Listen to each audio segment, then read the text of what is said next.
mu kinyankore imigogo byavugaga imitwe y'ingabo igiye ku rugamba. Mu kinyarwanda igitero cy'imigogo byari nko kuvuga igitero cy'ibitero.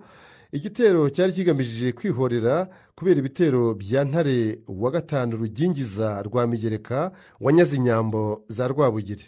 Mu kinyankore cyiswe ehururu ya Rwanda cyari cyibasiye Ntare wa gatanu Rugingiza rwa Migereka umwami wa Ankore wari wahengereye Rwabugiri ari Bunyabungo, aza kunyaga inyambo z'u Rwanda, atwika ingoro y'Irutaraka hafi ya Nyagatare.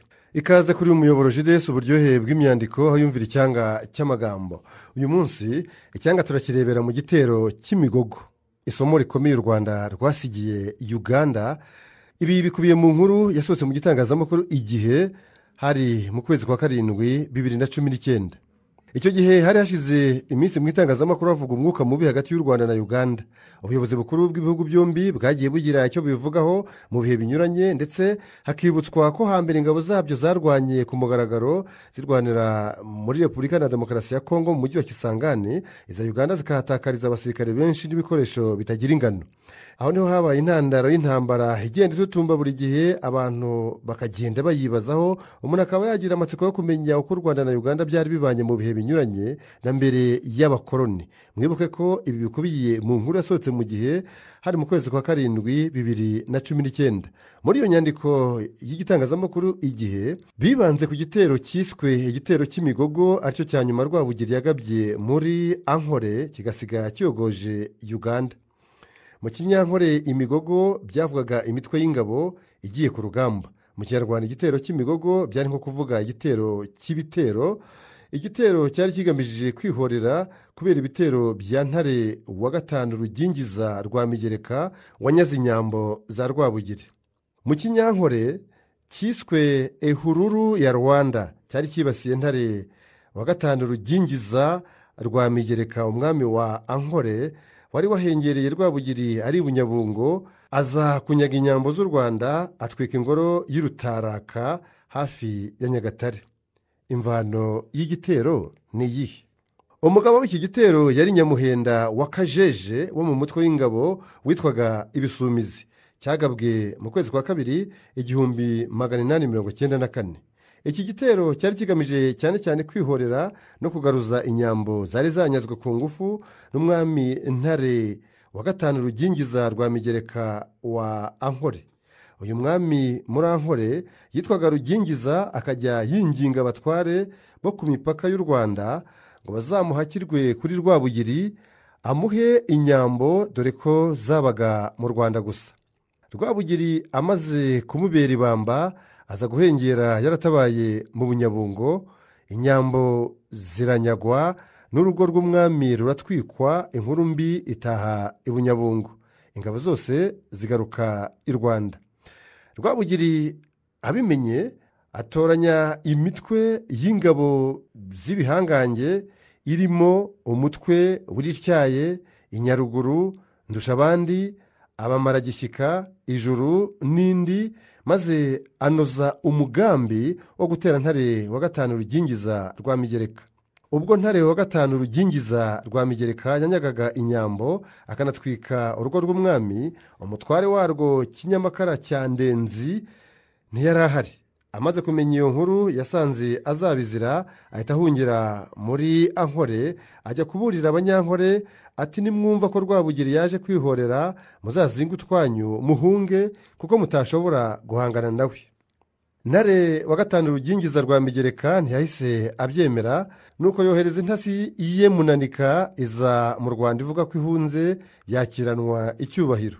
Ingabo zigeze mu Mutara, Munanika areba uburyo zicucitse, agira amatsiko yo kureba uko zivangura zigakora imitwe y'urugamba. Ajya ahitaruye abwira umugaragu we ngo nakoma akamo, avuga ko igitero cy'Abahima kinyaze inka.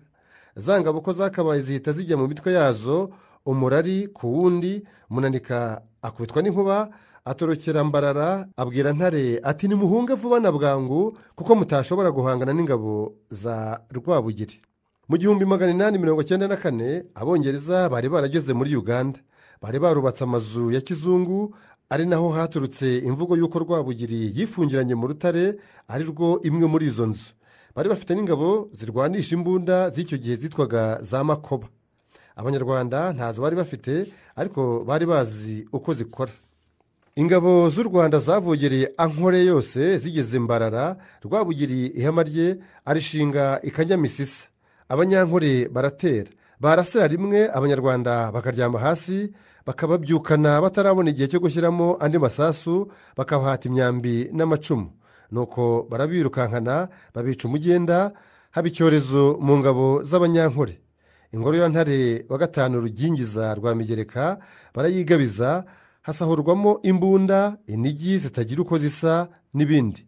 Ingabo z'u Rwanda zigarukana ishema ritabaho nubwo zitabashije gutabarukana za nyambo.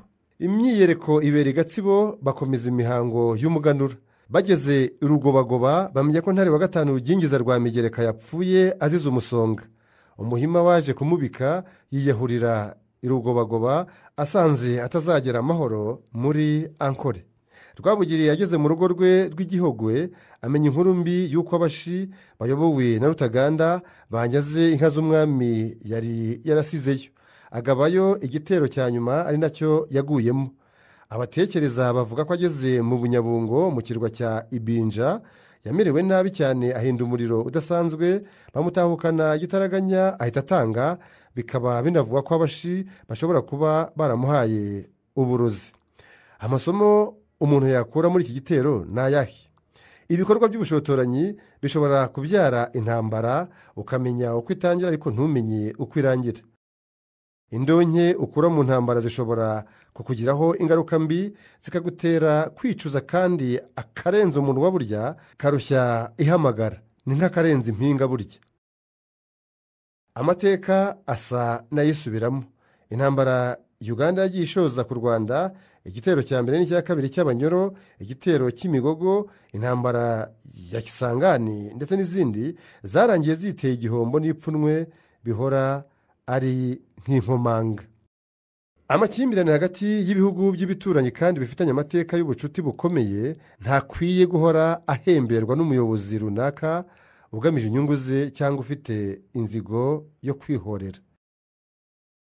Nongere mbibutse ko iby'iki gitero cy'Imigogo hagati y'u Rwanda na Uganda bikubiye mu nyandiko yo mu gitangazamakuru Igihe, inyandiko yasohotse mu kwezi kwa karindwi muri 2019. Mwari muri ku muyoboro JDS uburyohe bw'imyandiko. Reka mbasabe mukore subscribe, like, share na comment. Iki cyanga cy'amagambo kigere kuri benshi.